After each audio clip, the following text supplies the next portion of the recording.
just gonna be on 4 minutes.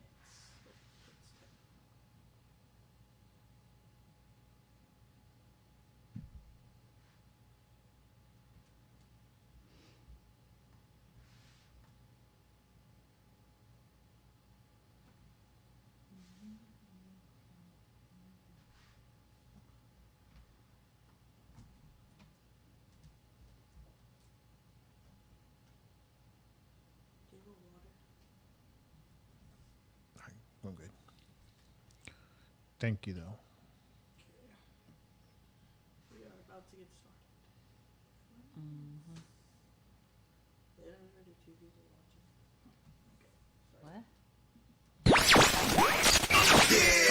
Turn me up. This is Coming to you from the heart of the Pacific, brought to you by Paulie by Design. respected at all times. Broadcasting from San Francisco, California, the city by the bay. It's about to go down. We shine on positive Pacific Islander role models every Sunday. Party on a Sunday. From 10 a.m. to noon, it's time for the iconic Faika Podcast with your hosts, Listening to Naki and Carl.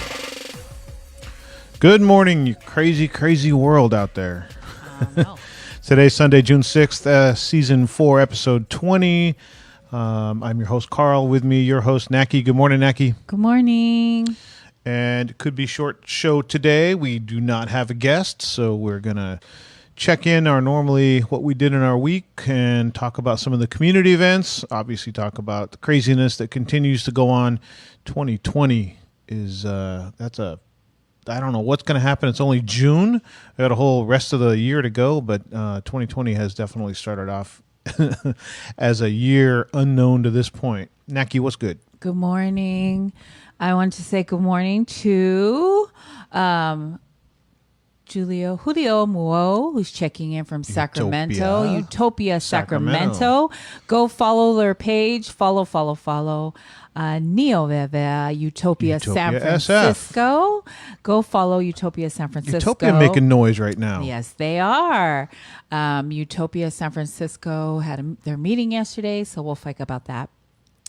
But Julio Muo started Sacramento Utopia, and he's one of the founders for Utopia. The Utopia. So good morning. Good morning, Yvette. Good morning, Yvette. Good morning, Tony Masoli. Good morning, brother. Masoli family. Nellie Rodriguez. Good morning, Nellie. Good morning, Brian Cassidy. Good morning, Mary Talamoni.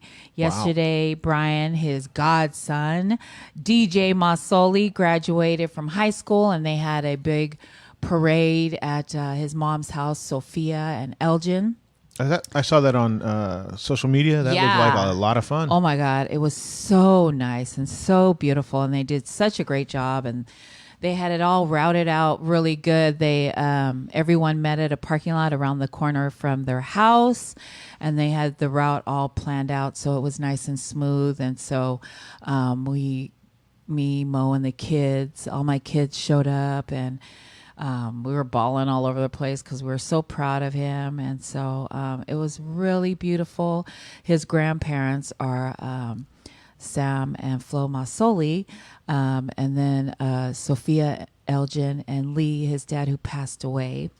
And so proud. And his brothers, Jonah and Nikki B, who is in heaven with Lee. So it was an exciting and emotional day for the whole family. I seen that because we were like at the end of the line, but we were watching live on Facebook, and I seen Lee's whole family was there, and it was just really beautiful, and they did a great job. They had tents, and they gave out lots of goodies, and then a booklet kind of DJ and his accomplishments, and Sophia, I wrote him a letter, was in there, and then his brothers and Elgin and his grandmother Florence and his grandfather Sam, and then DJ wrote something saying, thank you for all the support through the years. So, and his godfather Brian wrote something. So it was really beautiful and well put together, and it was a really emotional day for the whole family. So, and it was beautiful. So we were so proud of him. And his mama's got him a brand new car. Oh, Yes. what kind of car? He got a Mustang, A red Mustang, and it's beautiful. And it's well deserved. He's such a good kid. He had, 4.0 all 4 years of high school, and he's going on to college, and he wants to be an architect. And so, Wow. Drive the speed limit in that red Mustang. Right. That's a ticket magnet. Yeah, so we're so proud of him, and congratulations to our DJ Darian Jedediah Masoli. And We had whole talked about family. this earlier about how in the pandemic, people are finding creative ways to Right. still show love and affection. And the whole drive-by thing, as that started, it's been added to, and it's just Right. inspiring to see people continue to come up with creative ways and add Right. things. I saw a high school that did a graduation at a drive-in theater. Yes. So the stage was in front of the screen, and then everybody was in their cars. Yeah. And it was a huge, huge area. But just to see the creativity when people are like, no, we need to show our love, we need to show our affection to people, and they're finding ways to do it. The pandemic isn't stopping people from sharing love. Yeah, it's awesome. It was beautiful, and we were so proud of DJ. And then all my kids were there. I mean, so Flo's family, the Cassidys, there's like 1 million of them. So they were all there, and the line, it was a long line. We actually sat on the block for a while. Hamena. We sat for a while because, you're supposed to drive by, but usually people drive by, stop, drop off a card or a gift, and then everybody wants to take pictures with DJ. So it took a while before we moved, but it was awesome to see all the love and support that he has. Is that pretty cool, interesting to be able to sit in the line and see on social media what's actually happening Yes. ahead of you? Yeah, so it was kind of cool that we were sitting in line, and there was a bunch of cars in front of us, and then to watch it on Facebook, Flo was going live, so we could see who was up and what they were doing, and he took pictures with people, and Mac and Kale were there, and so good morning, Afrotene. Ooh, good morning, Daisha. She was on last night. We'll talk about that in She's a minute. active like She's crazy. very active, and I just want to tell her that when the word that we're trying to correct is people say meuli when they refer to African Americans or blacks, and that is not a correct, not the proper way to say African American or a dark colored person in Samoan. You should say tangata uli. Or Tene Uli or Tama Uli. So we've been trying to educate, and it's very hard, to get somebody to unlearn that word. But when you realize what the word means, when you say Meuli, it means thing that is black or black thing. And so that's not an even nice way to say African American or Meolis or African American or black person. You have to address them as Tangata Uli, which means a person that is dark or a dark person, if I've gotten that wrong. So Daisha will let us know. Yes, she because will. she put a great graphic out on social media of Yes. what the correct reference was, right. how to use it, what not to use, Right. and it's very easy to understand. So check out Afroteni Yes. on social media to find that graphic. She has she's on social media, Instagram and Facebook, and people were reposting it and not giving her credit for chopping it. off the Off where of her it. name is. So it's a good flyer, and it explains everything. And I had posted it, and one of my friends and cousins, few people were like, "Oh my gosh, I didn't know this. I'm going to start putting it in my mind to say it correctly." And so I love that because we're posting it, we're slowly touching 1-2 people at a time to say it, the word correctly, Right. and to be respectful, and that this whole time we had been saying it wrong, totally wrong. So, And the piece of Daisha putting things out on social media, Right. and then some people taking her creation and cutting off the top of it so it didn't have her name and she didn't get credit. We did an interview in the middle of the week, and we'll talk about that later in the show. And we talk about creative ownership, protecting what you've created, and those kind of things. So just another example of that we need to give credit to people who made things when we share it. Yeah, I love being educated every day online. And so good morning to Fia Lauia Esther. Good morning. Archie, Allah. Good morning, Archie. And Julio is driving back from the Bay. George and Rebecca Chica. Good morning, brother. Good morning, sister. Chica family. My Rachel Jordan is watching. Good morning, Rachel. Nicholas Tafua, and then Jacob Faletangaloa. Good morning. First Lady Audrey Afetufuli. Good morning. John Manefainga. Ooh, that was a good one. Let me do that again. John Manefainga. Ooh. Look at you. Ooh. Tammy Rodandi, of course, we love our Tammy. Checking in from Oregon. In Samoan language class. She was in Samoan language class this week. Good morning, Tammy. John is checking in from Las Vegas. John, all your casinos are open, I heard. So good morning. Every morning we have prayer meeting, and we have prayer meeting with First Lady Audrey, and then Pastor Maverick Tufuli, and it's every morning at 6 a.m. And it's a really good spiritual. They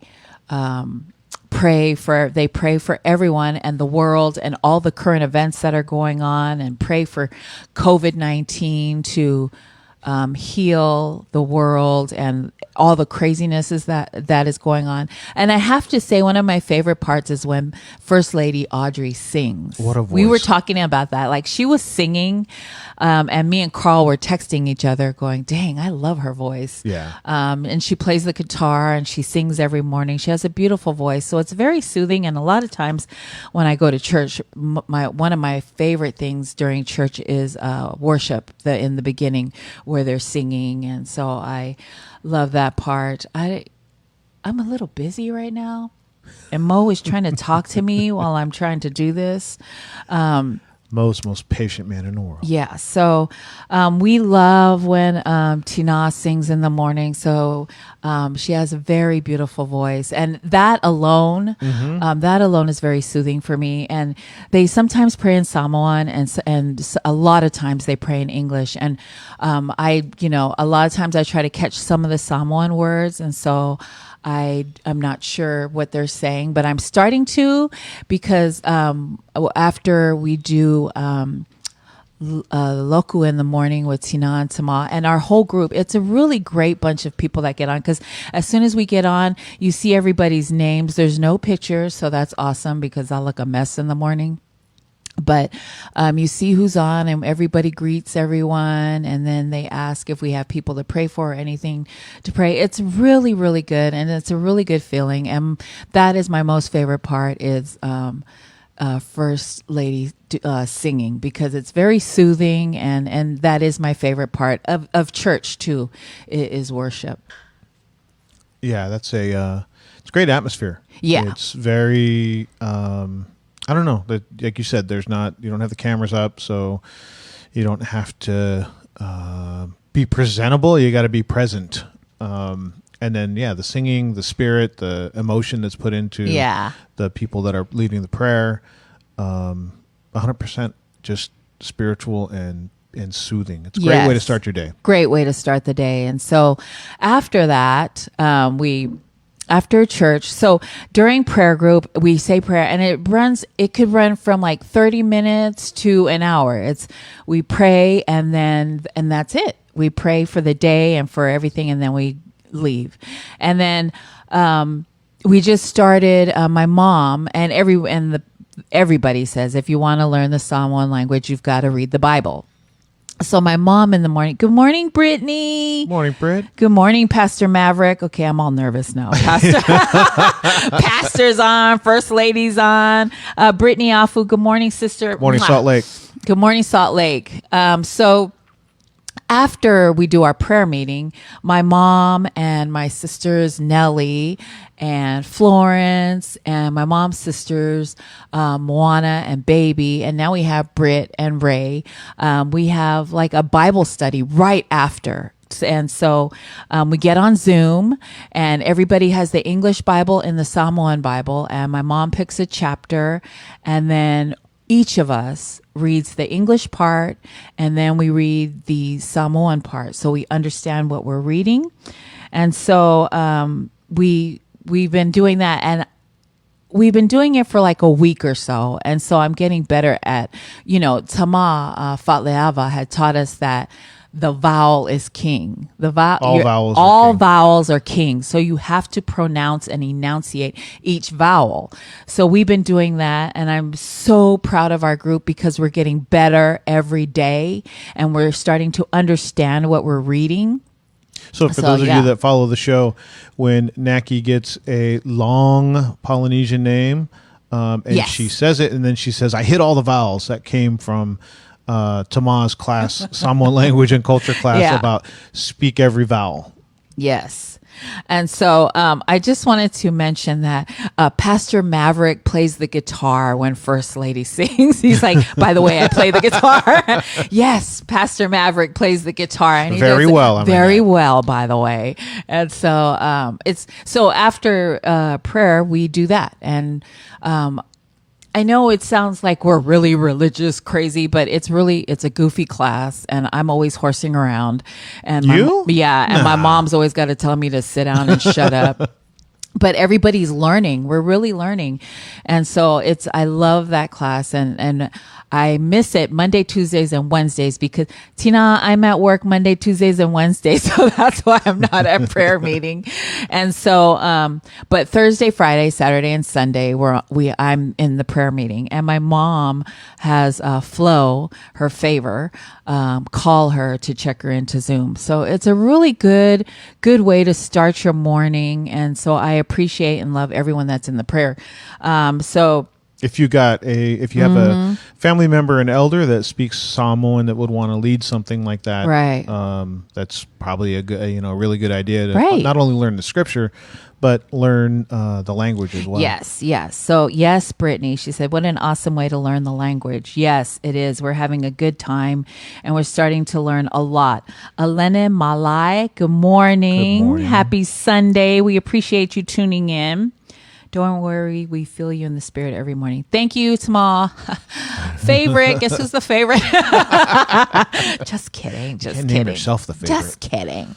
So we did that. Thursday, we had prayer meeting, and we had the interview. Language. We had the Samoan language class with Tama Fatleava, and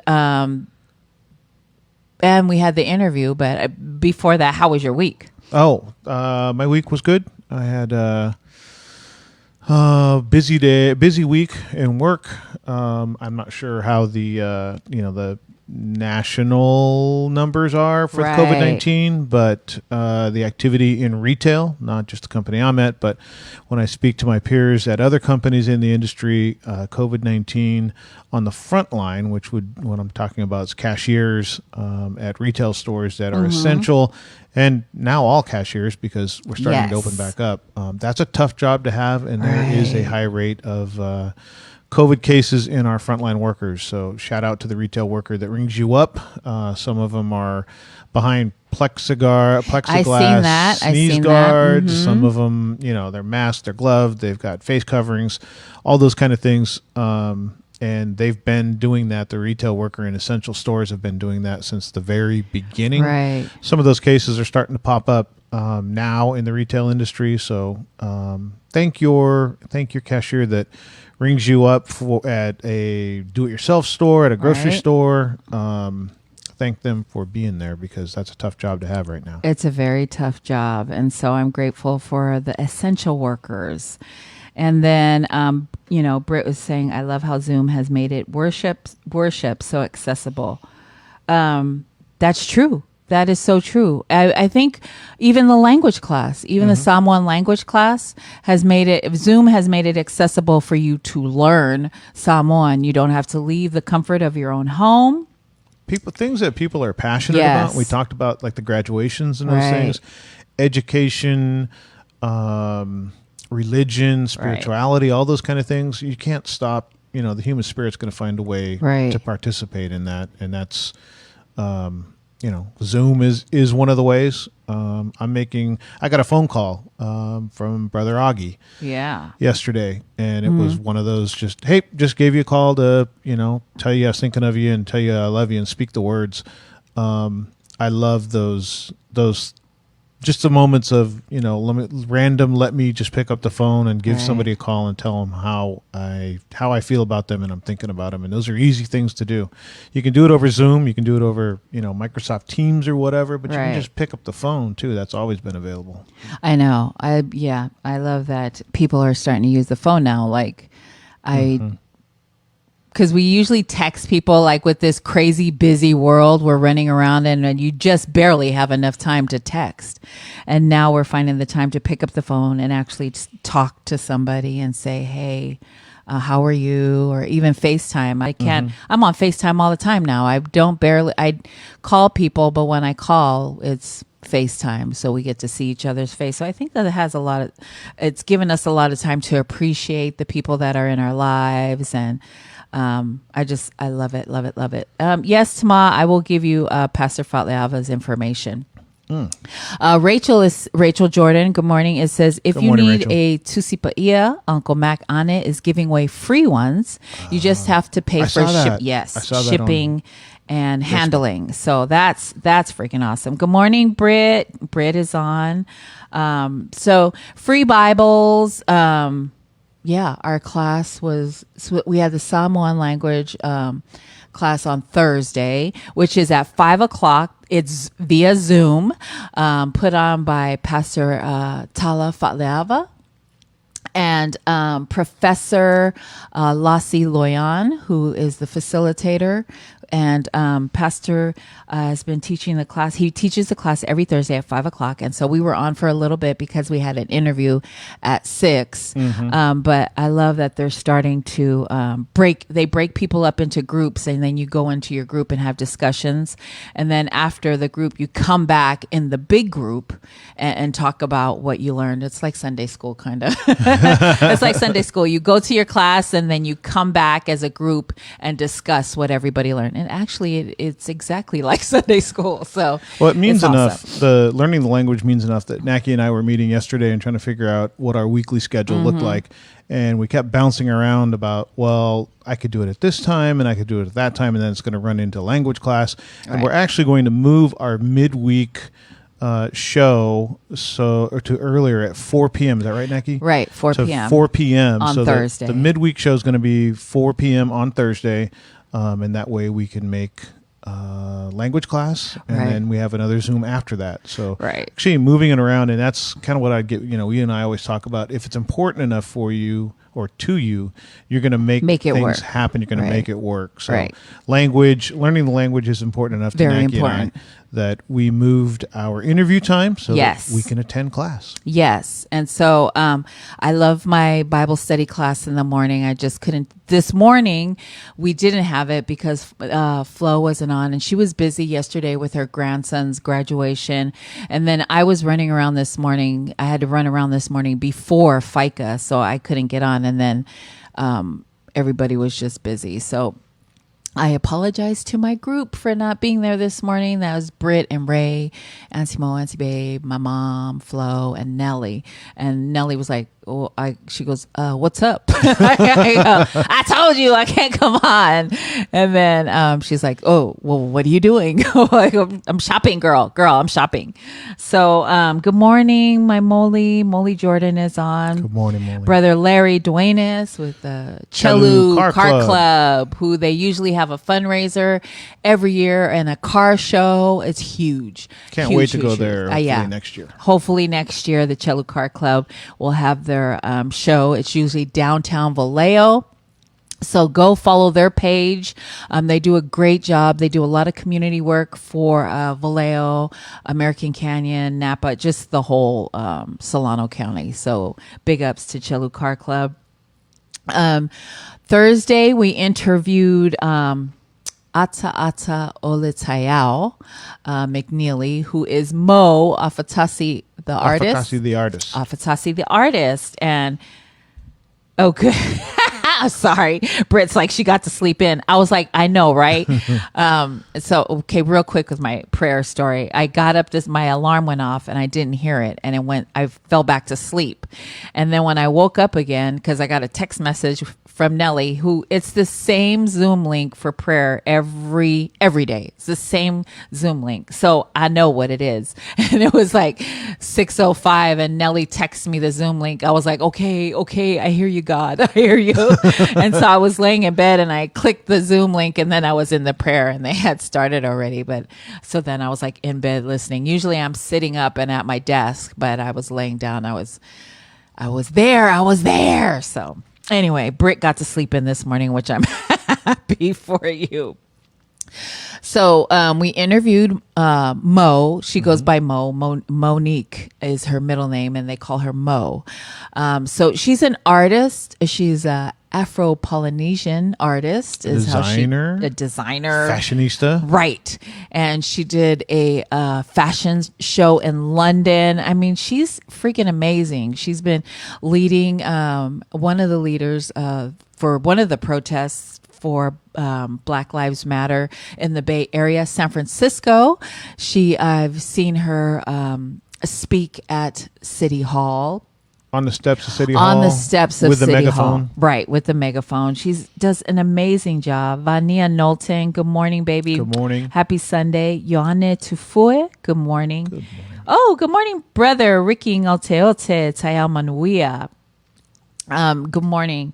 So I'm jumping around, but the Ngalteote, do you want to tell that story again? Our Ngalteote family? Yeah, we had gone to the church, and I can't remember the name of the church. It's in San Lorenzo. Yeah. And Naki's going to find the name of the church, I think. Yes, but I am. We had... Emanuele.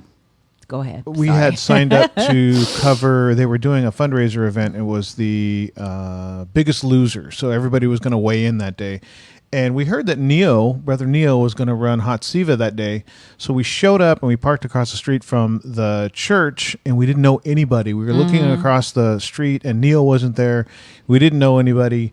We almost drove off. And this is when we first started. With and we Poly didn't by know Design. anybody. We didn't know anybody. And we thought, let's just go walk over there. We walked over and kind of the you don't know anybody kind of thing. And we're met with open arms, open hearts. They fed us. They introduced us to everybody. We ended up going back to speak to their youth fellowship. And they made a donation to us to that Poly by really Design. touched my heart. And I think the headphones that I'm wearing right now, is our first two sets of headphones that we still have right now, and I'm wearing one of them. Came from that donation from the church, and the Ngaoteote family, the church, the congregation just touched our hearts. I can't wait till they do another event. We can go back because that's a really close knit. Spiritual family. Yeah, Ricky said Emmanuelu Samoan Free Methodist Church. Yes. What our headphones for the studio, the donation that you gave us, that's what we use for the studio. So thank you so much. I think that's the first time we've said that to them, that they provided our headphones. So thank you so much. Yeah. When we first started saying thank you, we didn't have the live show. Yes. So we weren't able to say. We did say we got the headphones from the donation from the church, but to have somebody on right now and be able to say it means a lot. Yeah. Thank you so much. And since then, that church they wrapped us in their arms. They took us in, they fed us. Now, if you feed me, we family. It just takes food, but they really made us feel at home and they took us in. And whenever we see them at events and I get a big old hug and it just reminds me every time of how special that church is I don't want to cry. As special that church is to us. 'Cause they just really, we were new. I mean, we were just coming on onto the scene. We're just like right now. We didn't know what we're doing. We still don't didn't know what we were doing, but- and we really were going to leave because we were like, we don't know nobody here. And I'm so grateful that we didn't, and that we just walked in and started talking to Mia. What was the congregation member's name? His last name was Follow. Nathan? Nathan Yeah, Follow. Nate. Yeah. He got thrown in front of the microphone and asked to speak, and no fear. Yeah. You know what I mean? He just jumped right in Yeah. and started speaking. And then we had all the kids weigh in. Yeah. It was a great event. It was a great Felt event. Felt really good. It was, and ever since then, we've been, the whole church and the Ngao family has been our family. And so they invite us to baby birthday parties. Mia's baby's birthday party we went to, and they were all there. The whole 50 million of them were there. There's like 1 million of them. So we had a really good time. And so thank you, family, for loving us the way you do. So, and then I got thrown off about what I was talking about. Anginga Lake or Lake. I think it could be lake. I'm not sure, but correct me. That's all I asked. So we interviewed with Mo, and she talked about everything and the art that she's doing. I mean, her artwork is beautiful. The clothes that she made for this, the London fashion show that she was in, go check it out. Afatasi, the artist, she's on Instagram. She has loads and loads. She paints some of her work. Her one of her painting is hanging in a art studio. Speaking museum. of studios, Yes. she's getting her own studio. She's getting her own She has her own studio. Not getting. She already has her own studio. So she's an amazing artist, and she's just awesome. So go follow her. We did an interview with her on Thursday, and all our this week Thursday, our interview will be at 4 p.m. And that's because, like you said, we have language class at 5:00, and then we have our National PI Task Force meeting at 7. So we have just tons and tons. Like, we Zoom all the time, right? That's the new thing, is Zoom. And so, Yeah, lots of Zooms. Lots and lots of Zoom. We're going to go on to break, right? Neil their boyfriend is watching. You know what? Siva Man. Yeah, let me tell you about Hot Siva. You have the flyer, Mena? Hot Siva by our very own Neil Veve. Go ahead, you do it. I'm looking for it. So I'm just going to start with what I know. Neo leads Hot Siva every Monday, Wednesday, Friday. Is that right? Yeah. At 9:00. Originally it was at 8. That has been moved to 9 so that you can have your morning coffee and get ready for it. Hot Siva is a low impact aerobics exercise program that Neil's been doing for years now. I can say that. And that was actually our reference to the church. Right. Emanuelu was because Of Neo was Neo leading Veve, Hot Siva. right. So Neo is follow him at the Neo Show on Facebook. And that's not Neo's personal page. That is the Neo Show. And he will be on Monday, Wednesday, Friday at 9 a.m. to lead Hot Siva. Yeah, and then he does this tapping thing. So and it's my most favorite thing, because I'm lazy. It's not the stretching and shit. It's the tapping. It's so amazing. You just have to check him out every Monday, Wednesday, and Friday at 9 a.m. On the Neo Show page. How about that? I miss your boyfriend. So our next, our song that we're going to play is from the Samoan Solutions family, and really it's T Misa, who is Fanga's son, and it's one of my favorite songs because I like the beat, and he really flows really good. So it's T Misa, Cold World. We'll be right back. You're listening to the Faika podcast. Share our page. Share. Be nice and share our page. We'll be right back. That's a Cold World by T Misa. We love him. We put that Cold as World. the background for some of their, I think it was the census Yes. advertisements we made. Yeah. So as I was mixing it, I listened to that song over and over and over as I laid it down, and I thought, man, I'm going to be sick of this song by the time I do it. Nope. I love that song. I love that I'm song. glad we ended up having it on today. It's a good song. So we were talking about, it's National Cancer Survivor Day. Not week, not month. Not week, not month. National Survivor Day. And who better to talk about National Is Cancer? Naki herself. Cancer Survivor Day.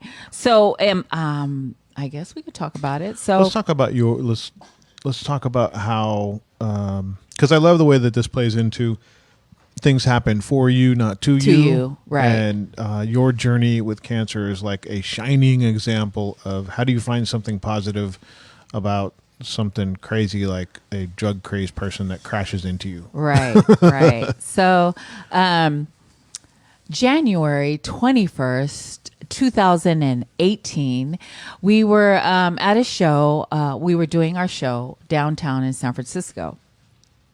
And good morning, Tuffy. Good morning, Tuffy. And so we did our show, and this family was selling pierogies. Everything revolves around food. Everything revolves around food for me. So this family was selling homemade pierogies, and of course, I order a grip load, and they're in San Francisco. And since the show is in San Francisco, we said, after the show, let's go pick up the pierogies. And so we go. We leave 7th and Mission and head to Hunters Evans, Point. HP. We head to HP, and we're on Evans, and we're looking for the family that is selling pierogies, and we get lost. We got lost, and we didn't pay attention to Waze. And good morning, Annie. Annie Fresh. Annie Fresh. Love you, Annie. And we get lost, and we're going down the road, and I said, oh, we've got to turn around. I wasn't paying attention. I was on my phone, and so Carl starts to make a U-turn. We turned all the way. We turned all the way around. And that's all I remember. Good morning, Sonia. That's all I remember. And the next thing I remember is that I'm up, and it's white all over all I see is white everywhere. And I was like, holy, I died and went to heaven, because that's where I'm going, y'all. So I wake up, and I really thought I had died. And because it was all white in the car and smoky. And later I find out it's the what do you call it? When the airbags deployed, they were all white. Comes out. Yeah. And so good morning, brother Feely. I wake up, and it's the airbags. And so I hear next to me, Carl, he's having a hard time. That's what woke me up, is him. He was having a hard time breathing. And now I'm freaking out. And I see the smoke, and I watch way too many TVs, and I think way too many movies, and I think the car is going to blow. And so I'm trying to get out of the door, and the door is jammed. And so what had happened is when we were turning, a car was speeding, and she hit us head on. And our car spinned, and all the airbags in the Carl's car deployed. Side, front. And so all I could see was white. And I seriously thought I died until I heard Carl trying to breathe. He was gasping for air. So I was unconscious at that point. I wasn't awake. I tried to get out of the car, and it was a little jammed, and I was asking for help. Taya Manuia, brother. And I push open the door, and I was still a little hazy, and I tried to get out of the car to try to drag Carl out of the car. And there was people on the street that were so nice. They came over and tried to help me get Carl out of the car. And he was just trying to catch his breath. And then somebody called 911, and the ambulance came. But the person that hit us, she took off. And what do you remember about when you first saw her? When I first saw her, the only thing I could remember was she was wearing blue lipstick. With a red coat or something? With a red wig. She had a red wig and blue lipstick. So from there on in, we were calling her Blue Lipstick. She hit us, and she took off running. And then these two guys that were standing by, they took off running after her. And she was on drugs or something, because as she was running, they were chasing her. And then she started yelling, rape, rape. And then they ran back. They ran back and let her keep running. And so the ambulance came and some guys helped me get Carl out of the car, and we put him on the sidewalk so that he can catch his breath. I went back to the car to try to find my phone because I had to call my family. I had to call Nick. And then so I'm over on the sidewalk, right, and there's a doorway where the guy lives. He came out and he was like, hey, is everybody okay? Is everybody okay? And I had gotten Naki took me over to the sidewalk, and he goes, you need to sit down. So he went back into his house and came out with a chair, and like a living room chair, and set the chair down. He's like, go ahead and sit down. And your mind doesn't really work right at that point. And all I could remember was when I was looking down, he had socks on. He didn't have shoes on. And I looked and I was like, man, how come where are your shoes? And this lady next to me goes, don't be worrying about his damn shoes. Sit your ass down.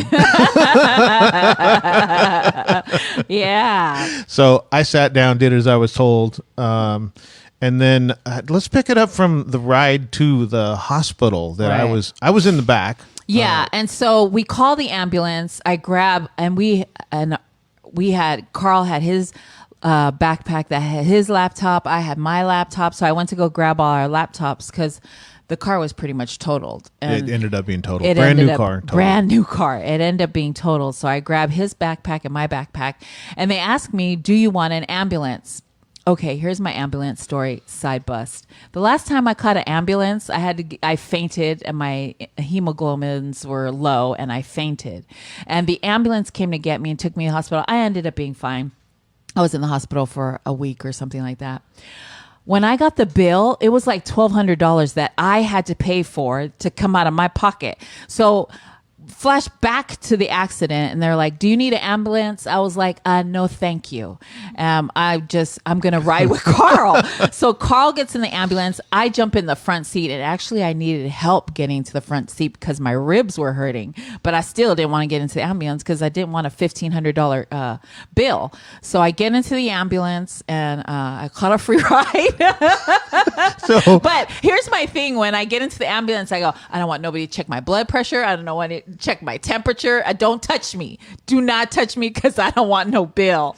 So in the end of it, at the end, and Naki's going to fill you in with what happened at the hospital. At the end of it, only one of us got a bill for that ambulance going to Mercy General, right. San Francisco General. Me, I got the bill. She got the free ride.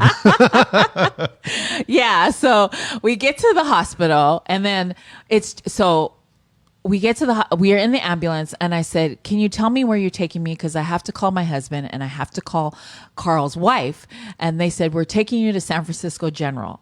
Okay. So the last time I was at San Francisco General, it was like, oh my God. Like, I didn't even want to go there. When they said San Francisco General, I was like, I was like, oh, wow. And Nicole is like a stickler for germs and nasty. And I was like, oh my God, she's going to hate this place.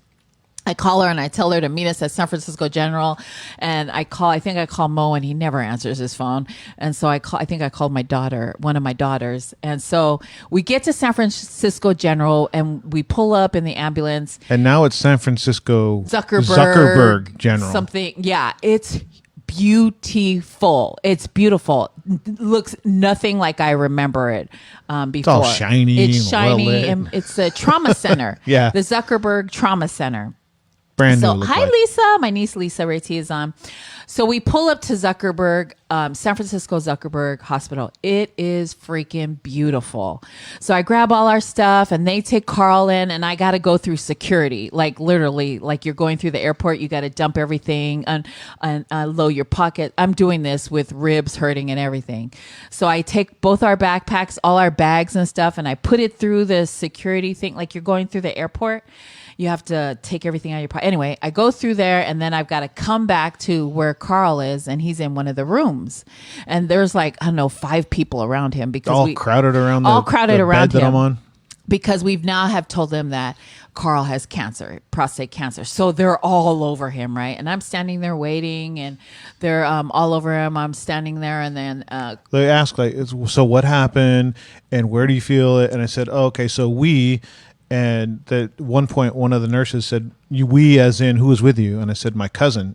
And Naki's in the room, but they don't know that that's the cousin I'm speaking of. And then one of the other doctors goes, "So what's your cousin's name?" And I said, she's right there. So now they know that she was in the accident. She was in the car. So they're already a little interested in Naki. Yeah. But not, they're still, everybody's still clustered around me. Yes. So the nurse, which is a male nurse, the nurse comes over to me and he says, "You were in," that's what he called himself. He said, "Hi, I'm your nurse." And I was like, "Nurse?" And he goes, "Yeah, male nurse." And I go, "Oh, okay." So the nurse comes over to me and he says, "Are you okay? You were in the accident. Do you have any pain?" And I said, "Oh yeah, I've got pain up here all the way down to my waist. And it's the seatbelt, where the seatbelt was." And then he says, "Let me see." So I open up my shirt to look, and there's a red mark going all the way across my chest. They start freaking out. They're like, "Get on the other." And I go, "I don't want to leave the room. I'm not leaving Carl. I don't want to leave the room." So they had another bed in the same room, and they put me on the bed, undressed me, and I had like bruises all over my chest, Your side. my ribs, my side. And they said that I could have internal bleeding. And so now I am a trauma patient. And everybody gets off of Carl and moves over to me because I was all lonely after that. I'm like, damn, everybody left. Not one person. Everybody leaves Carl and jumps onto me because now I'm a trauma patient. I could have internal bleeding and all kinds of stuff going on. And now I'm freaking out. They take all my clothes and my shoes off. Thank God I had a pedicure that week. That's important. And I shaved my legs. So I was like, and that was the first thing I thought when they took my shoes off. I was like, "Thank you, Jesus, for letting me get a pedicure." So I get the pedicure. Oh, no. They take my shoes off, and I was looking at my cute toes. And then they start running all kinds of X-rays. They give you a name. Yes. And so because I'm a trauma patient, they have to give you a name, not a regular name. They called me... Whiskers. They were like, "Okay, so we're just gonna call you Whiskers," because that's what they call they give every trauma patient. It's in alphabetical order. So they were at W, so I became Whiskers, and they were like, "So we're gonna call you Whiskers." I was like, "Yeah, that's my stripper name." I told the nurse, and then everybody in the room starts laughing. I was like, "Yeah, that's my stripper name," and then so everybody's laughing, and I'm like, I'm just trying to make light of the whole situation. And so they move on to me, and then they run a million tests, and they do a million tests on Carl, and the family shows up. The whole room is our family. We luckily ended up in this great big gigantic room. Right. But yeah, everybody's, and of course the Samoan way is everybody's funny, right? So there's jokes being, there's just all laughter in the room, and I can tell the staff is just like, these people are crazy. First of all, there's way too many of them in the room. And second, like, everybody is a comedian, right? Including the two that are in the bed, right? So yes, Whiskers. So the whole time I'm Whiskers, the stripper. And then we run tests. And so they put a neck brace on us just because we were in a car accident. Just to be safe, they put a neck brace on me and Carl. And when I called my husband, Mo, I told him we've been in an accident and Carl is in the ambulance. And I tell his wife that too. And I said, and this is exactly what I said, "We're taking Carl to the hospital. Don't worry, I'll be with him." And I had the neck brace on, and I was worried now when they put it on me. I said, how long do I have to have this? Because my husband's on the way and he's going to freak out when he sees me, because I just said Carl's in the hospital. And of course he gets there and he sees me in the emergency room in the bed next to Carl, and he starts freaking out. So then we run all kinds of tests. And here's a funny piece of it is, once they put a neck brace on you, only a doctor can take the neck brace off. Right. And so that also means you need to remain in the bed because you can't move around with the neck brace. So what that means in short terms is, if you got to go to the bathroom, you can't go into the bathroom. You got to go to the bathroom in a bedpan in the bed that you're in. Right. Because you still have the neck brace on. So Naki, I was able to hold off on that. I saw I heard because I wasn't in the room. Yeah. What happened to you? So yeah, because they took you to go get X-rays or something. And so I'm in the room, and I said, "Oh, can somebody help me up? I got to go to the bathroom." And then the other nurse says, "Oh, no, honey, you can't go to the bathroom because of the neck brace. You might have spinal injury or neck injury." And I go, "Well, I gotta go. Somebody help me to the bathroom." They go, "No, here's a bedpan. Here's a bedpan for you to." I was like, "Yeah, no, I'm gonna hold off because there's people in the room." And then like, I couldn't take it anymore, and I was like, "Oh my God, okay." So I get the bed. I know this is TMI, but I get the bedpan, and they put it under me, and I'm like, I couldn't go. The room was crowded. There was too many people in the room, and I was like, I'm under a lot of pressure right now, and I just don't want you to see my pee face. So I was in the, I know, right? TMI. I'm trying to tell you my cancer story. So we go, and and then finally I couldn't take it anymore, and I just F it, and I went. You say you can have someone help you, and then you're like, "Oh, do I get to choose who helps me?" Yes, because there were some cute doctors and nurses walking around, and they're like, "Do you need help?" And I was like, "Ooh, I get to pick who gets to help me? Can you have them line up on this wall over here?" And they're like, "Yeah, no."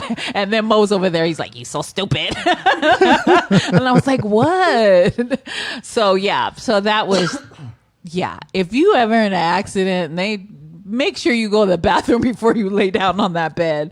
So that was that. They ran all kinds of tests. They did x-rays on our whole body, and then it was taking a long time, right? They said, "Oh, we need a specialist to look at your tests," and then they'll come back. And then so one of the doctors comes in, and it's me, Mo, Nick, and Carl in the room, and they go, "Well, we have something to tell you. Do you want them in the room?" And I was like kind of embarrassed. I was like, "No, I'm going to ask Carl and Nicole to leave, and they might tell me that you're so fat that the fat from your belly has..." That's what I thought he was going to say. So I wanted them to leave because I didn't want to be embarrassed. And then he started going, and so they leave the room, and then the doctor goes, "We found lymph nodes in your..." And I was like, "Hold on. Wait, because now I need Nick in the room."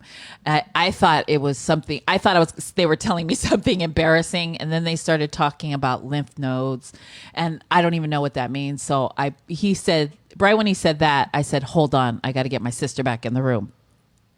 So then I know, right, Britt? So then Mo comes out in the hall, and he's like, "You guys need to come back in." And I'm like, "Both of us or one of us?" And Mo's just like, "Get in the room." Yeah. So I said, "I need my sister back in the room." And so then Nicole and Carl come into the room, and I said, "Okay, go." And then he said, "We found lymph nodes in your, not my bladder, my spleen." Thank you, Mena. They found lymph nodes in my spleen and in my abdomen. And then I blanked out after that. Then Nicole took over. Nicole took over, and she answered all the questions and whatever needed to be done. And basically they didn't say it without saying it, because I needed to speak to an oncologist, but The trauma surgeon. the trauma surgeon said I needed to speak to an oncologist, make an appointment with your oncologist and your primary doctor. And so, but without saying it, they said I basically had lymphoma, lymphoma is cancer of the blood. And so, now we're like, "Oh, what?" It was all fun and games until then.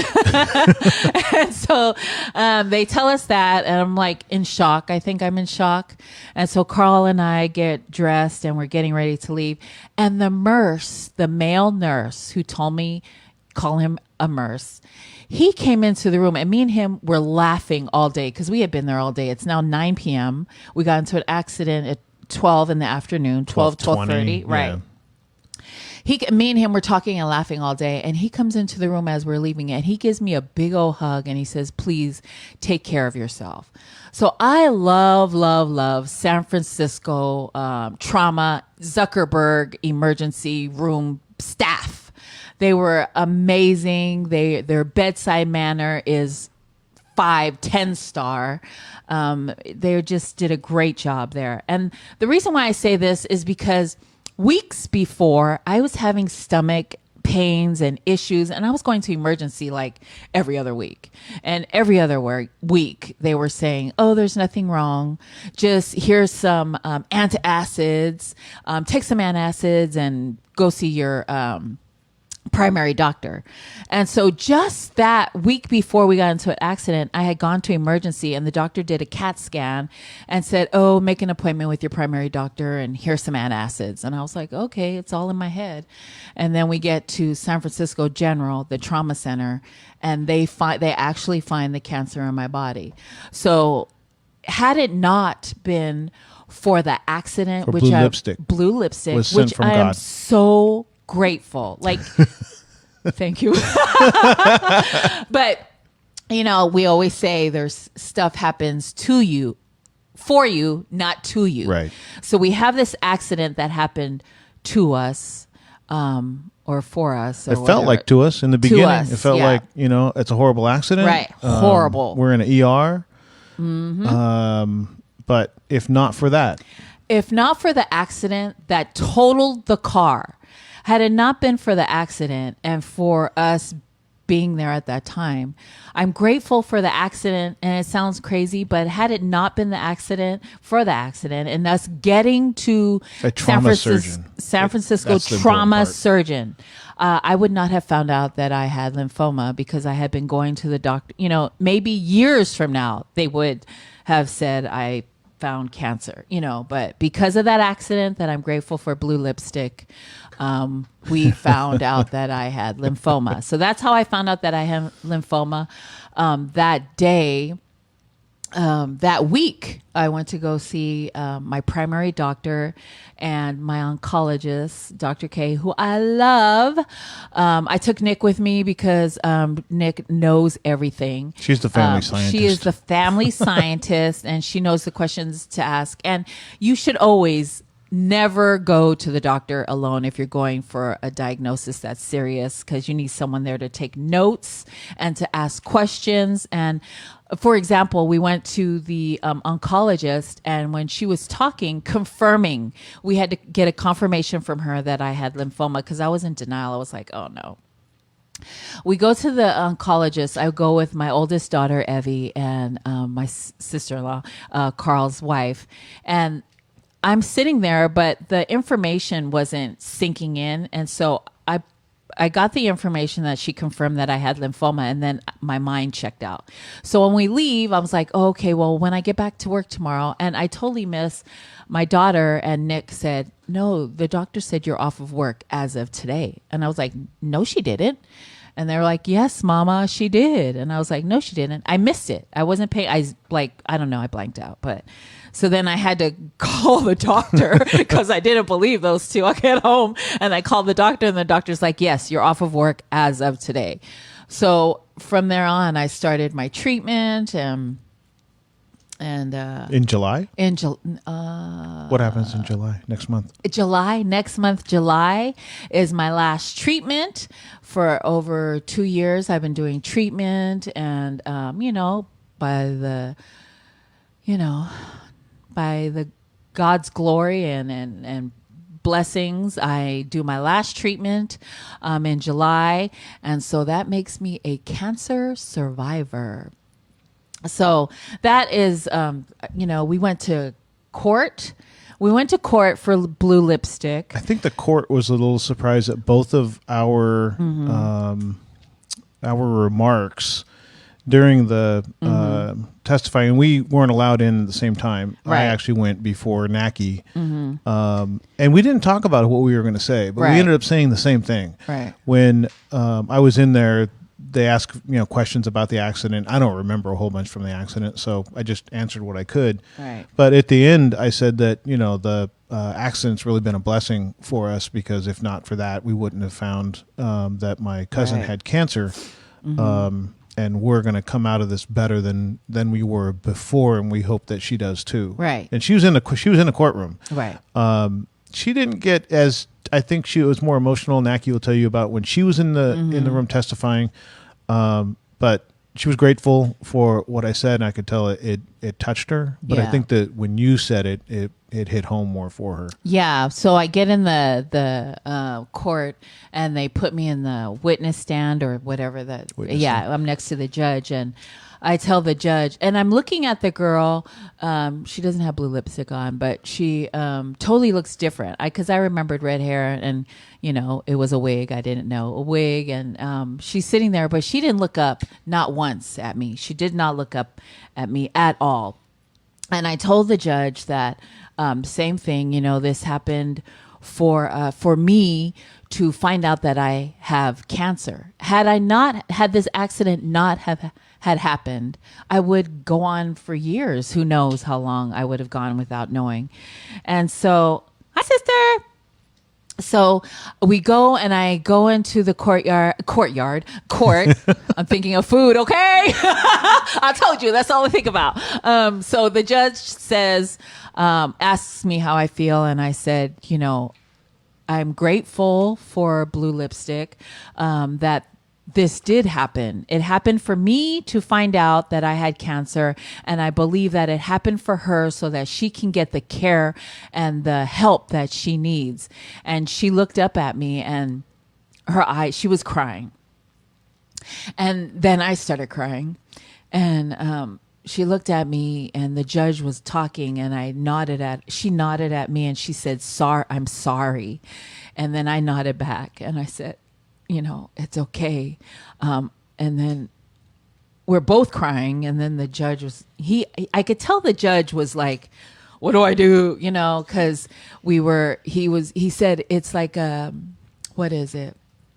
It's it's a bad and good thing, because a lot of good came out of it, is that I got to find out that I had cancer, and I'm hoping that this happened for her to get the help that she needed. She was on drugs. Right. They found her a block away because people took pictures of her and gave a description to the police officers at the accident. And we didn't know this at the time, but they picked her up. Stolen car. Yeah, it was a stolen car. They picked her up a block away, and she was supposedly, yes, it is a blessing in disguise. So I'm grateful for blue lipstick, and I thank God for blue lipstick, because I wouldn't be here. And then I go through treatment, and in the beginning, I wasn't losing my hair. Like strands were coming out, but as it would start to get later, I was losing a lot of my hair. And so if you notice, I was wearing a hat all the time. And so I would wear, be creative and wear a baseball hat. And then I was wearing a black brim hat, and then I was wearing a scarf, and then I was like, oh my, I'm tired. I was tired of trying to disguise my head or trying to show you guys that I was getting bald. And so we went to go walk my dog one Saturday, and it was hot. And I had this beanie on, and I was like, I'm so tired of wearing a hat.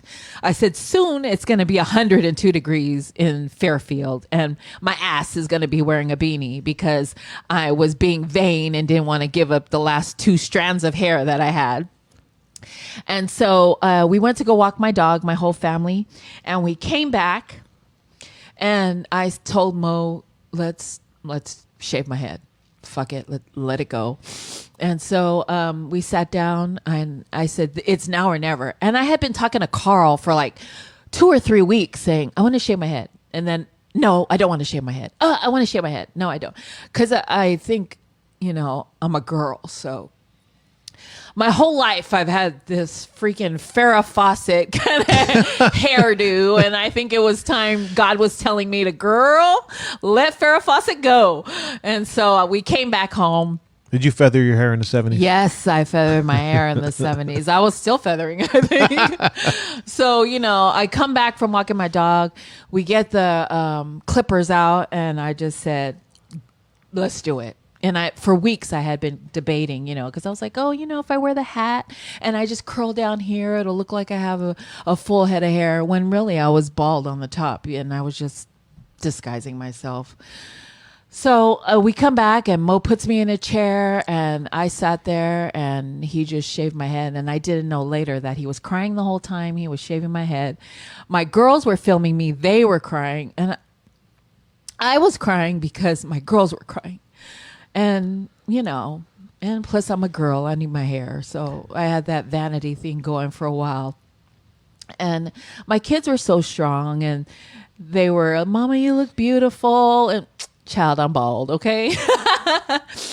So Mo shaves my head, and after he shaves my head, and my girls, we were hugging and crying on each other just because they knew how sad I was. And we're hugging and crying on each other, and then I go upstairs, and I look in the mirror, and I see that I'm bald. And so I cry it out, and you fucking cry this shit out, and then let's go. I cry it out. I jump in the shower. I get out, and then I realize how freeing it was. Like, it doesn't take me an hour to get ready, because Mo loves that I don't have any hair anymore. Because when we got to go somewhere, it takes me an hour and a half, because I shower, and then I got to blow dry my hair, and then I've got to curl every strand. And now I only need one towel. I used to have 2 towels. Now I just have 1 towel, dry my hair, dry my body, get out. And I just comb my hair to the side, and we gone. So I'm grateful for the freedom. I'm grateful that, I had to give up the Farrah Fawcett hairdo. And I'm in 2020 now. I'm in the 22nd century. I was stuck in the 70s and 80s forever and a day. And so, so that was it. And then, my doctor says that after my last treatment, my hair should fully start to grow back. And, it was a lot of stress. I was under a lot of stress, and the chemicals and all the medicines that I'm on was jacking my hair up. So then, that was it. So, yep. That's a good example of things happen for you, not to you. Yes. So that's totally it. So the accident happened for me to get the information that I needed so that I can live, to dance at all my baby's weddings, and to be around for my sunga, who is my baby. And so that accident happened for me to get the information that I needed. And I know I'm crying. It's because it was a lot. It was a lot to go through. And I know, and I laugh. That's my medicine, is laughing a lot. So don't worry, y'all. And then I chopped my hair, and I've had cancer for 2 years, people. 2 years I've had cancer. And the minute I chopped my hair, everybody's like, are you okay? People are crying on me. People are calling me. I was like, I had cancer for 2 years, freaking frick. But, I think it's a visual, though. Yeah, people see it, and then it reminds them of, the journey that you're on and Right. what you're going through. Right. So I'm grateful that accident happened for me. So that is, we always talk about shit that happened for us, not to us. Bad stuff happen, but they happen for a reason. And you just got to find the reason and dig yourself out of whatever that bad situation is. Whatever that bad situation is, there is a reason why it happened. And that happened for me to find out that I had cancer. Boom. Cancer Survivor Day. Cancer Survivor Day. We didn't even have another song for a break. Right. Good morning, Brother Tweet. Good morning, Cecilia, sister. Thank you. I know Cecilia chopped her hair too when she found out that she has cancer, and she's beautiful. Mm-hmm. Beautiful. She's beautiful. So, yeah, I think it's just the whole woman thing, but I'm over it now. I'm bald. I tried to dye my hair red, and I hate it. So I got to go back to my natural color, which is blonde. Got to go back to my natural color, which is blonde. Okay, so when you see me next week, I'm blonde. Don't trip. Be real Farrah Fawcett. And don't talk about me. So yeah, so that I'm happy about. Okay, I'm just saying. And so, do we have another song? Because I think I've been rambling this whole time. We could play another song. Can we play? Can we just, Carl? Can you go through the ads? I just need a break. I need a minute. All right. Let's see. Voices of Oceania musical series was last night. It is an ongoing series. So this week was with Reno Onawai and Afrotene Daisha. It was put on by the Pacific Islanders. I love her. Yes, she's and extremely active. She's she's crazy amazing. So this is put on by the Pacific Islanders Complete Committee Count of San Mateo County. Tune in every Saturday to get information about the 2020 census and find out why it is so important to our Pacific Islanders to be counted in the census. Let's see. And Melissa Ray Natana Jones, she's been hosting that every week. Doing a great job. She's doing an amazing job. Melissa, I love you. Thank you for hosting those things. She's doing a great job. She makes it fun too. She's funny, and in the moment, like she doesn't have jokes canned for it. It's just she's saying jokes as they come up. Yes. So, Patsy Tito. Tayal Manuia Patsy. We're coming up on like our 125th episode, which we got to have you on. I think now we don't go another 100. We just go 25. I'm gonna call you. I'm gonna call you. We gotta do a TikTok dance. Oh yeah. Yes, Samoan Community Development Center is doing a badass job for this COVID-19 pandemic that's going on. Follow their page. They have resources. If you need essentials, go to their page. They have a light application that you can fill out, and they can try to help you. They've been doing parade drive-bys for PIYA. They're seniors that have graduated from high school, and it's not just anybody. And also, Patsy graduated too. Congratulations, Patsy. Yes. Congratulations to our Patsy Tito, who's doing leading the way. Leading the way. You're so good with words. Oh. Yeah. Here, I got more words. Go. Whangongo o Samoa is presented by Samoan Solutions. It's a play written by Sia Figel, produced and adapted by our sisters Epi and Fonga at Samoan Solutions. It happens July 10th and 11th. Show details will be announced soon, so follow Samoan Solutions on social media outlets, made possible by the generosity of the San Bruno Community Foundation. Awesome. We got song, Manna? Yes, we have a song. You want to? Okay, so Samoan Community Development Center. Who else? My sister's house. Oh yes. So I got a message from My Sister's House. So My Sister's House is a nonprofit organization in Sacramento region that for almost 20 years has been dedicated to serving Asian, Pacific Islander, and other underserved women and children impacted by domestic violence, sexual assault, and human trafficking. COVID-19 has left many domestic violence survivors isolated without any way of learning that help is available to them. They have a 24-hour multilingual crisis line, which is 916-428-3271. 916-428-3271. If you know anyone that's isolated or is needing help, please give them that information, and we'll also find them help somewhere along the line. Franklin Taitangu Guillermo is watching. Good morning. Good morning, Eddie Franklin. Unutoa. Which song are we playing, Eddie. Minna? We're playing Lie. Hi Guy Lai, Stay Strong. Oh, this is one of my favorite songs that Lai Tofayono sings.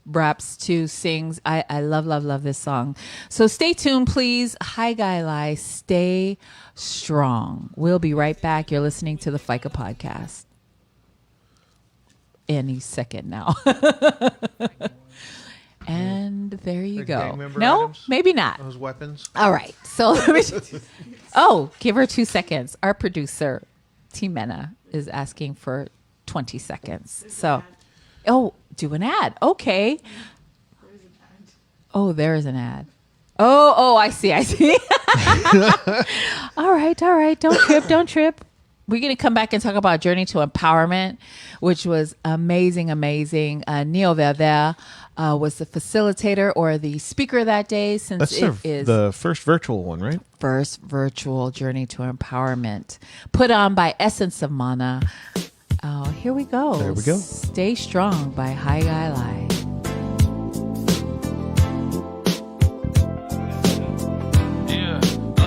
No matter what's wrong, you gotta stay strong and know that everything will be alright. Sit back and cool, do what you do. Start to rearrange your mind. tired of facing these temptations, wondering will I ever make it. Sit back and cool, do what you do. Yeah, look. What would you do if you know when your time's up? Cause I probably go crazy, screaming life sucks. A crazy life, I probably couldn't even grind much. Gotta be patient with your cause, give it some time. Look, I'm on a different height, trying to live a different life. The game left, so I'm out here trying to get it right. All these clouds, man, clearing up my eyesight. Fresh air, sunny days, so I know it's alright. And the mood right. On a school night, living on the cool hype. Grown man business, ain't worried about what them fools like. I'm on another chapter, a life filled with laughter. The green money, my family, and yeah, that's what I'm after. I'm chasing dollars, chasing dreams. I've done this out of love, putting hate out easily. I do this for my fam, who's never in it for the streets. Tell them haters to relax, cause ain't no need for the beef. No matter what's wrong, you gotta stay strong and know that everything will be alright. Sit back and cool, do what you do. Start to rearrange your mind. I'm tired of facing these temptations, wondering will I ever make it. Sit back and cool, do what you do. I'm tired of waking up seeing my pop stressing. Why he stressing? Cause his impression was to see my fam make it. He just wanna see he ain't wrong, it all depends on how you take it. Now when you make it, is you giving that man praise? You gotta humble yourself, my nigga, and get the picture. Spitting the truth without a point of liquor. Is you rolling bolo or who rolling with you? My time saying time will tell. And I'm always on my grind for my family. Shit, I love them for real. Nonetheless, minding my own. The ease the stress, I ain't the best. But with the mic, I'm like a top chef, and it keep going. Finish lining in my shine, yeah. I ain't finna stop here. Punchlines will probably leave you drop quick. I gotta get it, I'm confident, cause my family, they knew I was ready. God's up keeping my game steady, and my whole fam happy. And them haters feel it, got them niggas feeling a little peanut butter jelly when I spit the realest quotes. And niggas probably hurt, trying to have my whole family flying in the birds. The ignorance around me ain't never being hurt. Smile with your chin up, forever feeling blessed, you heard. No matter what's wrong, you gotta stay strong and know that everything will be alright. Sit back and cool, do what you do. Start to rearrange your mind. I'm tired of facing these temptations, wondering will I ever make it. Sit back and cool, do what you do, and everything will fall in place.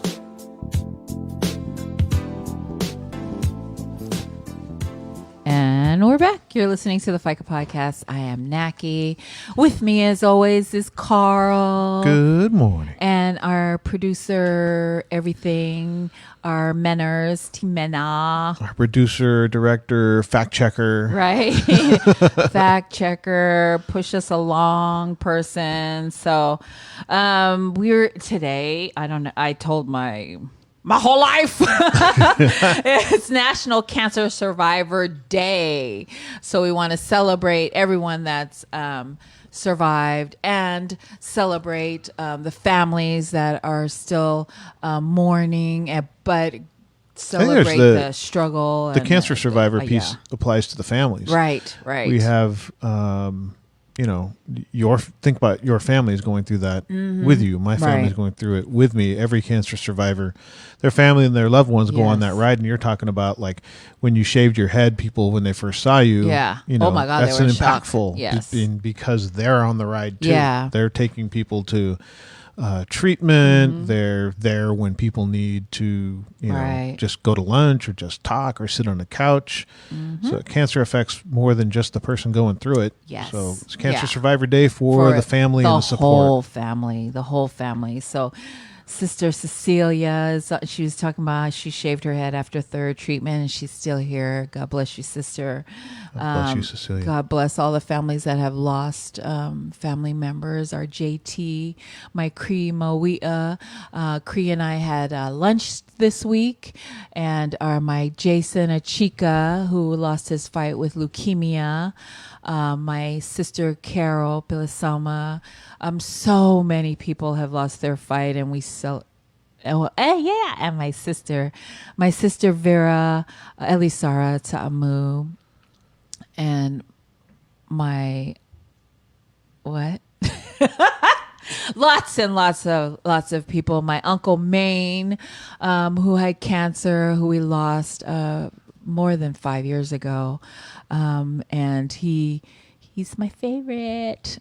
So I just wanted to mention people's names who have passed on. I had lunch this week with Sister Cree. Good morning, Kook. I had lunch with Sister Cree, and she lost JT. I think it's going to come up on 2 years, and so, we all the things that she has gone through, all the families. Uncle Rusty, my uncle had stomach cancer, and the whole family has stomach cancer. You have cancer, the whole family has cancer. You know what I mean? Right. Your wife, who is your caretaker, and going to get your meds, and holding your head up from the toilet people are throwing up, from going to get your meds, trying to feed you when you don't want to eat, wiping your tears when you're crying. So we celebrate everyone. National Cancer Survivor Day. Same with my brother Carl, who has cancer, who without cancer would not have found me, you lucky son of a bitch. See, that's another story of it. Cancer didn't happen to you. It happened for you. Yeah, I ended up getting tested in 2015. I was diagnosed with stage 4 prostate cancer, and I ended up taking 23andMe simply to gather more information to give to my sons, because they're at very high risk of contracting prostate cancer as well. So I went and did 23andMe to get the genetic information to pass on to them. And through that test, my cousin Gina Apelu Manuleleua in Las Vegas had done it because Zappos, her employer, had offered it for free to her. So she did it several years ago. And when I did it, I ended up finding Gina because she checked the box to allow her information to be visible for family members that take the 23andMe test. I ended up finding her through having cancer. So the whole ride with Poly by Design, my whole ride to find my biological family, my whole ride to find my culture and my community is probably would not have happened. I believe it was going to happen no matter what. I just didn't know that it was going to be through having cancer. So in that way, cancer for me has been a blessing, because not only did I find my family and my community and the culture, I also found a new appreciation for life. My life mantra of waste no minutes is something that has taken on a new meaning for me. So when I go through life, I hold grudges as lightly as possible. I give forgiveness as soon as possible. I turn the other cheek as soon as possible, because I don't want to waste energy on negative things and things that don't need my energy. So cancer happened for me, not to me. Yes, exactly. So that's what happened. And Carl, and since this happened, was it 2015? 2015, October 2015. Yeah. So Carl found the family October 2015, and I have been a pain in his ass ever since then, and he mine. The pain is mutual, right? And so this happens, and because this happened, we started Poly by Design. And from Poly by Design, we started the podcast, and all this couldn't have happened without 23andMe. Hey, and we have a big support. The Poly by Design could not have happened without our spouses and our kids letting us run amok all over the Bay Area, I'd have to say. And Hawaii, Samoa, Seattle, not Las Vegas. Where else did we go? Utah. Reno. Yep. I mean, this totally could not. Mark. Fa'asuamalia ta'ala. Ooh.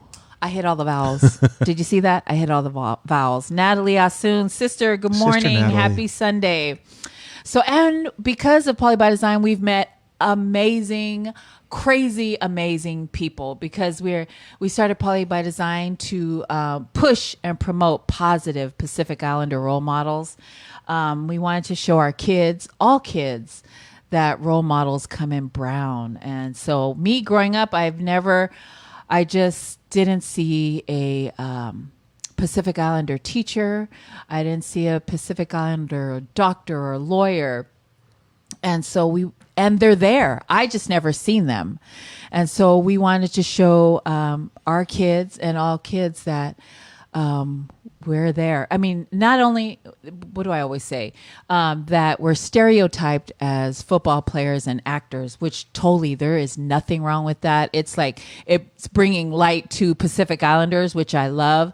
But we're also doctors and educators and entrepreneurs. And we just wanted to bring that to the forefront too, to see, Professor Vika Plaita, that was the first PI professor I had ever met. And I was like, oh my God, there's a professor that looks like me. You know what I mean? There's a brown professor, Professor Loyan, who is a professor, and community leaders that are out there helping our community. I didn't know this. I don't know what closet I was living in, but, Patsy Tito, who does a great, amazing work for the Samoan and Pacific Islander community.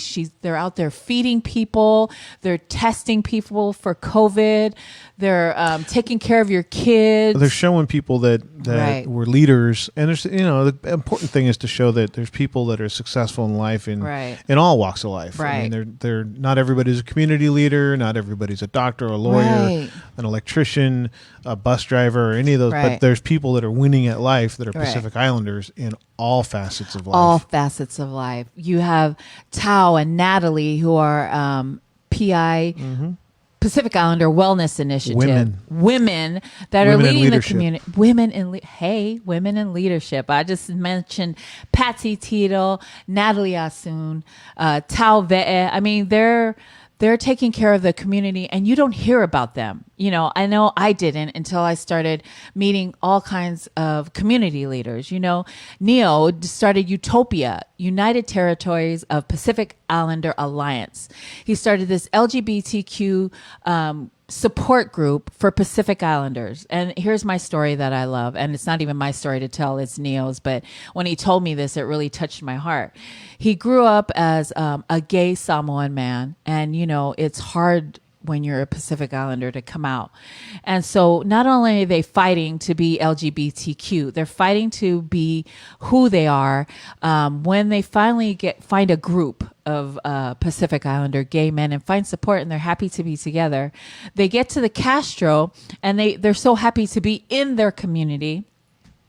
They get there and they go into a bar and they're happy to get their drink on, and the bartender will not serve them because they are brown. They are brown. So not only do they have to fight to be gay, they also have to fight in their own LGBT community to be, served at this bar. And because of the color of their skin, they were not served. So I love that they, Neo started that. Patsy's up there in Samoan Community Development Center. Epi Almavai Fangamisa Samoan Solutions has a turkey trot every November to help get PIs walking. It's a 5K turkey trot that we do every year since we found out about it. It's really 3 miles, y'all. 5K sounds big, but it's 3 miles. You can do it.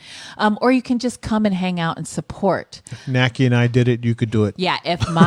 Well, let me just tell you, the first time we did it, I almost died. Literally. It was like your 50th birthday, right? Was it? Yeah. Yeah. So we do this turkey trot. I'm busting the story. It's in Brisbane, and Samoan Solutions every November does this turkey trot, 5K turkey trot, and they raise money for a nonprofit organization locally done there. And so you walk around this area, and I was about to die. I literally was like going to pass out. And I think we both had treatment that week. We did. Yeah, we both had treatment that week. And I don't know why we trying to walk a 3 miles. I don't know why, right? I don't know. So we're walking and we're headed back. And I'm telling Carl, I think I'm going to die. I just need to sit down for 5 minutes. But in my head, I think if I sit down, I ain't getting back up. So when you said that, there was a parking lot off the walkway, and I was looking at that going, how do I get the car Right to there, that parking right. lot? Because if you stop and sit down, yeah. I'm going to keep walking and go get the car and come If back. I sit down, it's over. And I was like, and in my head, I was like, how moated is that? They got to get an ambulance over here to come get me. So in my head, I'm like, get your ass up. So I don't even stop. I'm like, if we stop, I'm going to pass out. So we keep going. We keep going. And thank God we did, because when we get to the finish line, it happened to be Carl's 50th birthday. And the everyone there had balloons and poster boards wishing him happy. Thank you, Jesus. Thank you, Jesus, for giving me the strength to go. So, yeah. So I was like, anyway. Where was I with this story? But yeah, I made it through. And so I was just talking about the amazing people. Like, there's tons and tons of amazing people. And had it not been for Poly by Design, I would not have known about all these amazing people. Like, now we're sitting, there's Dr. Reno Samoa, who is an No, he's a endocrinologist. He's the only Pacific Islander endocrinologist in the United States. The only one. And we're in meetings with him. I was like, what? How did we get here? We're in meetings with Rita Scanlon and Alice. I mean, like Alice is with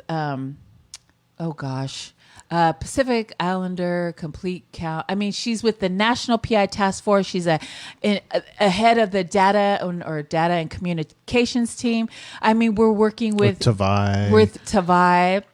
We're working. I mean, there's tons and tons of amazing people. We're working with Joey Kenga, who is with Island Block Radio, who we've known for a while, but now we're actually doing work together. Like, that's crazy. That's weird. It's crazy. Weird.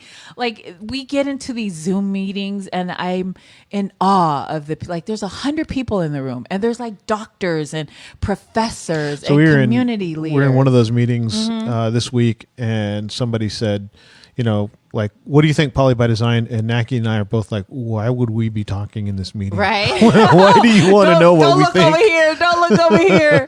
Yeah, I go, and we got into this meeting, and I get into this meeting, and I'm with Alice and Natalie and Tao. I mean, just all these crazy, amazing people that I'm like, what? How did I get in here? And, the community leader, it's just crazy. Jake Fiti Semanu Jr., who is in this. I'm like, what am I doing here? You know what I mean? And then who else is in there? Joseph Saya, who is, up north. Up north. People in, all over the place. Manu Malo, who's badass in Oregon. Utopia PDX. Audrey, yes. There's so many people in there, and we're just both hanging on the mute button. Like, right. Don't ask us. I know, don't look over here. Don't ask me any questions. Don't. I'm so grateful for the spaces that we're in now. And then I look around, and it's crazy amazing. And now we're friends with, I had first met First Lady Audrey at the Samoan golf tournament. I didn't even know there was a Samoan golf tournament. There's a golf club, Samoan Golf Club, and they had it in Hayward. I didn't even know that was going on, but had it not been for Poly by Design and people reaching out and telling us to go here and go there. Sister Rena and Sister Manufo. I mean, tons. All my Usos, they are a bunch of brothers that got together that have a annual barbecue every third Saturday of August. It's free. They're feeding the community for free. And there's one time there was 600 people there, and they're feeding these people just because they want us to be in a safe space. And for I think people that's the big thing for the Amu barbecue is have a place where people can come together, where they can, and I heard when JT would talk about it and Soma would talk about it. They were talking about all the things that you say at a funeral. when somebody has passed, you get together and go, man, I haven't seen you in so long. Or, Right. hey, I never told you this. Or, hey, let's get together. All those kind of things. And I think, when they talk about having that opportunity to maybe stand in line with somebody that you haven't talked to in a long time, or maybe squash a beef, or maybe, you know what I mean? Right. Like all those different things. It's the food, but that's what brings our community together. It's a food, it's the venue. It's how does Soma put it? Conduct yourselves accordingly. Conduct yourself accordingly. However they put it is, there's no drama. No drama. Yeah. Leave your drama at home. Right. Break bread, and have a place to see the community. I mean, it's probably as close as you get to what Flag Day used to be. Yes. It's a great event. Phil Alapati, who is with the owner, entrepreneur, Feel Good Cuts, does free haircuts there for kids under 17. There's jumpers there that are donated by bike clubs who, Matua Bike Club, which is my brother Carlos Lozada is part of that group. But they donated the jumpers that are jumping there. They donated 2 jumpers. Pacific Savage is there. Backpack giveaway. They're doing free backpack giveaways. Pacific Savage is there. They donate with their time. I mean, just tons of people donating and coming together. It's a great event. Please do not, I don't know if they're going to have it this year because of COVID-19 and the pandemic, but if they have it, you got to check it out. And if you can't, it's every third Saturday of August. All my Usos, they do a great job and everything is free. Sometimes they just ask you to bring a side dish, which, by the way, somebody brings a potato salad with crab. It is off the hook, and it happens to be Steph. Steph, I'm gonna need a pan of that. But it disappears fast. It disappears fast every year. It's a potato salad with crab, and some kind of crack is in there that gets you addicted to it. But it's a great event. You said crack. I said crack. It's a great event. There's tons and tons of free events that are happening every year, everywhere, and so we're just grateful to be in the spaces that we get to be in. And hey, Sitonga, good morning. I used to go to the Aloha Festival, and that was about it.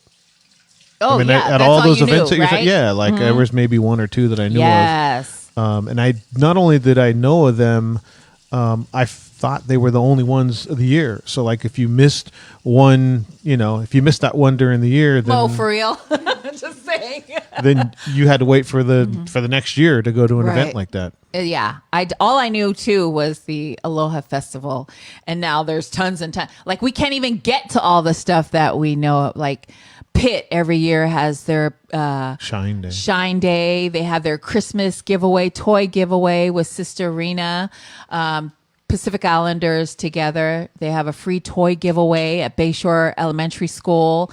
They have the Shine Day every May at Jefferson High School.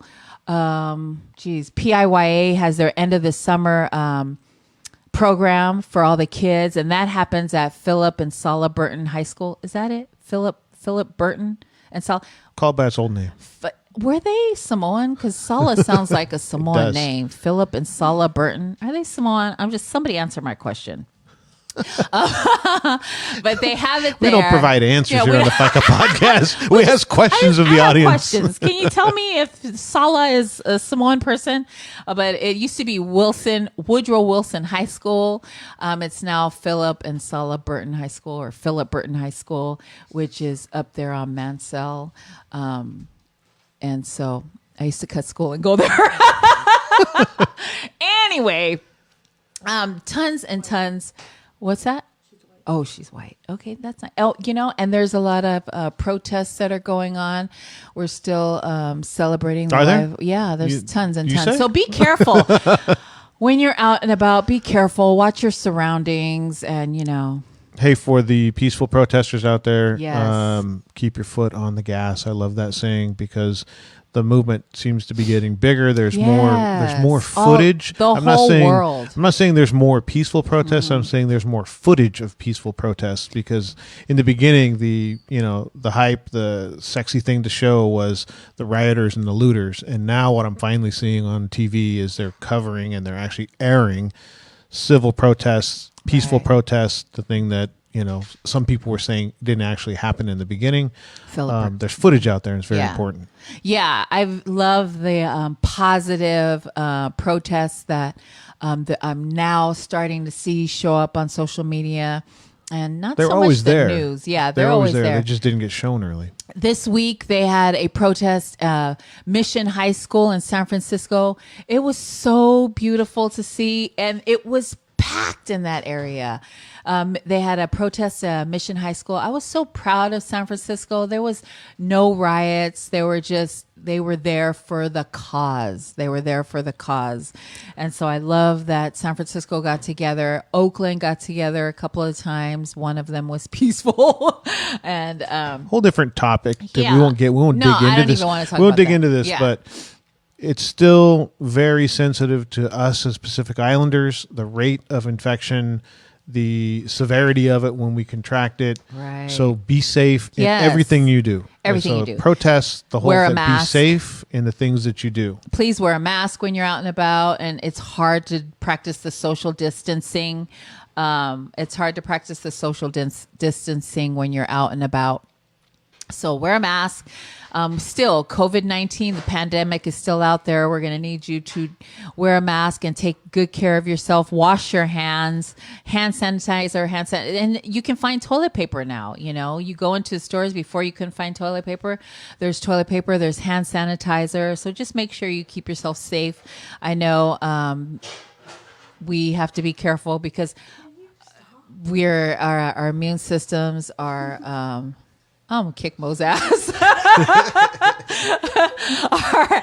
our immune systems are compromised, and if you're diabetic, you have to be careful. If you have any kind of pre-existing illness, please be careful because you're more likely to catch it quicker and die from COVID than you are if you were healthy. So that's my COVID-19 spiel. I'm going to need y'all to wash your hands, be safe, practice social distancing, which, PIs, we're not that good at it because we have to hug and kiss, but we need to be more aware of that. And I know, it's hard to unlearn that for these months, but try because our numbers are going up, and we need to be around for years and years and years so we can celebrate later. Census 2020 is still going on. Pacific Islanders were way undercounted in 2010. We need you to if you haven't filled out your Census 2020 that got mailed out in March, was it March? Got mailed out in March or April. It's June, people. You need to fill that out. It's 9 simple questions that are easy to fill out when it comes to is it race or ethnicity? There's a box. It has Samoan there, so you can check the Samoan box. If you don't see your island like Marshallese or Tongan or Fijian, there's a box in the same area where you write your ethnicity. You can write in Fiji. You can write in the island of Tonga. So we need you, and it's confidential. I'm gonna kick your ass if you don't stop. So if you don't know, our studio is in my dining room, right next to the kitchen, and Mo is going off in the kitchen, making all kinds of noise. They won't complain when they're eating. Yes. So, the Ethnic Media Services had a conference call, and they had some people on there with really good information on the census. And one of the things that they pointed out was the areas hit hardest by COVID are the ones lagging in the census. So when we're talking about areas that are lagging in the census in San Francisco, it's Tenderloin, Bayview, Hunters Point, and Viz Valley. And where do our people live in the city? And we are the ones hit hardest by COVID. So understanding that if it's a community or an area that's hit by COVID is going to be lagging in the census as well. Let's see, 42% of San Francisco is not counted. Yes. There are 12 main neighborhoods, and there's 84,000 people that live in those 12 neighborhoods that are low. And again, that's the Tenderloin, Bayview, Hunters Point, and Viz Valley. The greatest number of people in those areas, 25% are Asian, and they don't break out. That's not disaggregated. So when they say 25% are Asian, that means us. Yes. And about 10% are Hispanic and 4% are Black. So Yeah. we still got numbers and neighborhoods we need to clean up in terms of the census. If you have not, then make sure you do. And if you have and your family has not, make sure that you speak to your family about it. This is going to take a community effort to get the last few people in our neighborhoods. Right. It's not just San Francisco.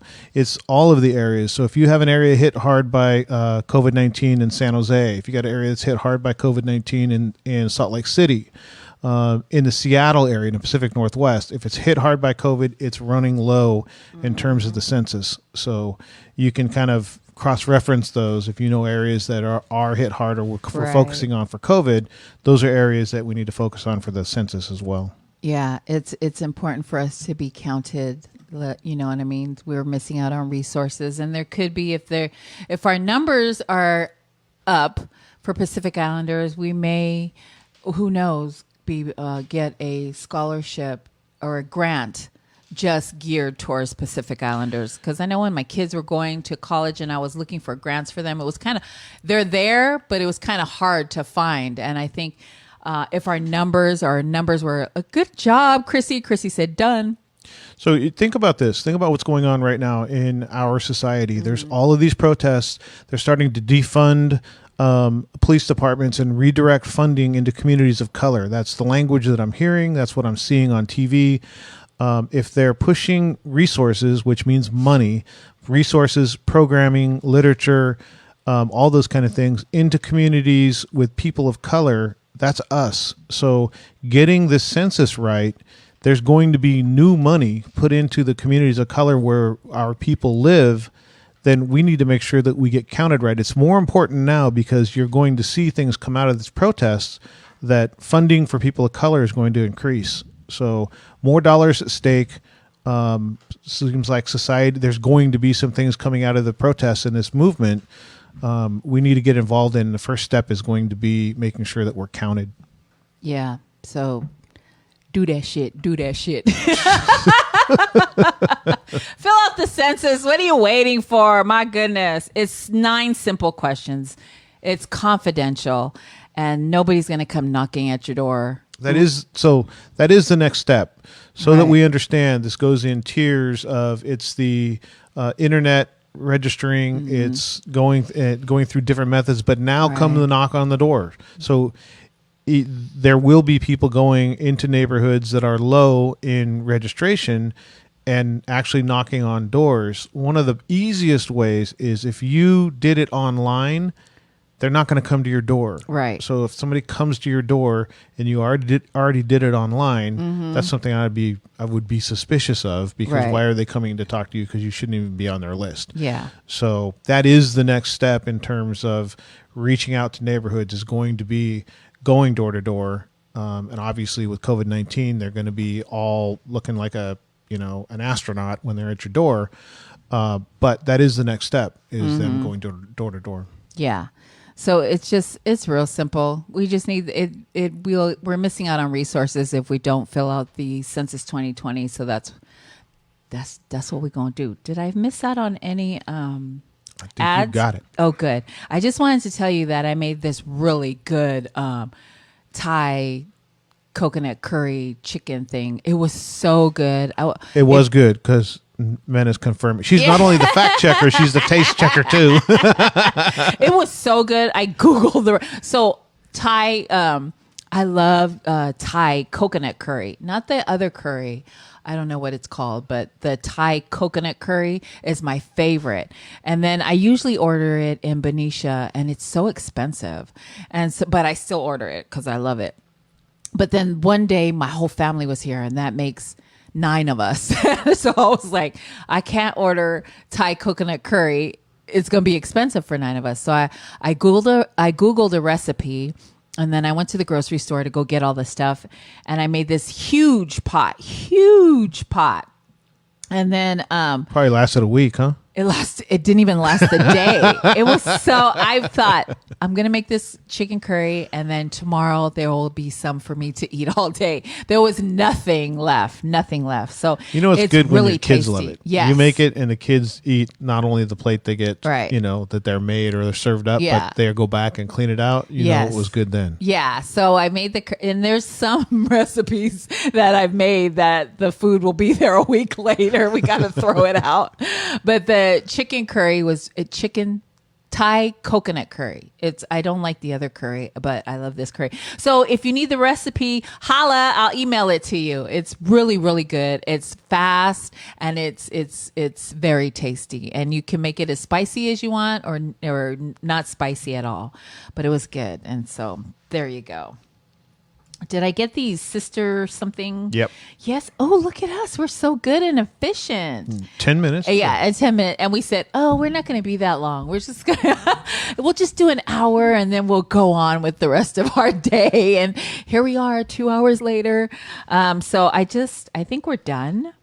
We did Fangongo Samoa, my sister's house, which is a nonprofit. Like, I know with COVID-19, a lot of, and this is, I think I talked about it before, Ethnic Media Services talked about how COVID-19 has had a lot of women that are in violent relationships because of shelter in place. They're now locked in with their abuser. So my sister's house is, if you need help, please reach out to them at 916-428-3271 or pass that number on to someone you think or you know that needs help. That's all we got, folks. We're going to let you go celebrate the rest of your Sunday. We will be on Thursday at 4 p.m. Pacific 4 time. p.m. We are still harassing people for the interview, so we're not sure who that's going to be. Yeah. But we will have somebody, and it'll be Thursday at 4. Thursday at 4 we'll be on, and I like our Thursday show now. I think because of COVID we're learning to adjust and do more. So Thursday at 4. I'm not sure yet because I haven't started I usually start my harassment around Monday. But thank you so much. Anything you want to get out before we go? No. Oh, okay. All right. Just say something. Make something up, for God's sakes. Okay, so we have Pacifica Talanoa on Friday. Hit me up if you want to. We just get together, and because of COVID-19, people have been stuck home, and I know people are starting to get out, but if you want to vent or talk about stuff or just come in and check in, which people have been doing with Pacifica Talanoa, they'll come in, check in, and then they'll leave because it's a Friday night. So Pacifica Talanoa happens every Friday except for the first Friday of the month, because the first Friday of the month is Journey to Empowerment with our Asian American Recovery Services with Nani Wilson and Lulu and Anthony. That's every first Friday of the month. We are every other Friday with our Neo Vevea, Leah Boasa, Carl, and myself. We're going to let you go. Have a good Sunday. Have a good week. Be safe. Check your surroundings. Have a great week at work. And we'll holla at you Thursday at 4, people. So come back to FICA with us.